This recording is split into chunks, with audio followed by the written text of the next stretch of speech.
Welcome to Integrazo. In this video, I'll show you how to connect this plugin with your product.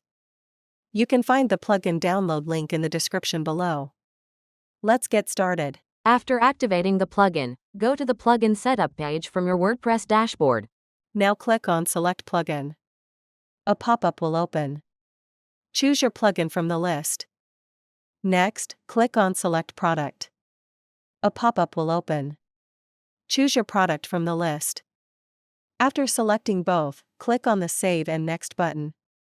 Next, in Step 2, add your account authentication details. First, enter your account name for identification.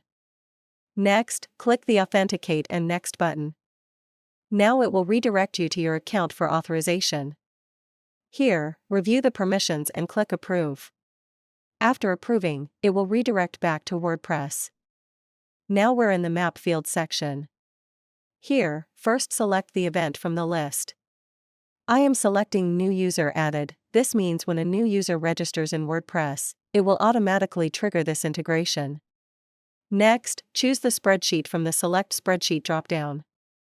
After selecting both, click on the Save and Next button. Then choose the worksheet where the data should be added. After verifying all the selections, click on the Save and Next button. Now the field mapping area will open.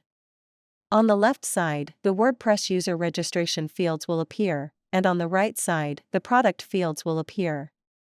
Here, simply map the fields. After completing the field mapping, click on the Save Mapping button. Now the integration is completed successfully. Next, go to the Setup page. Here, all your integrations will be listed.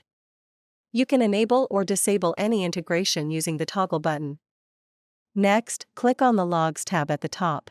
Here, all the entries are listed, including successful and failed records.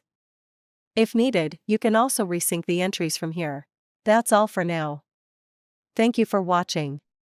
If you have any questions, feel free to comment below. Don't forget to check the plugin link in the description.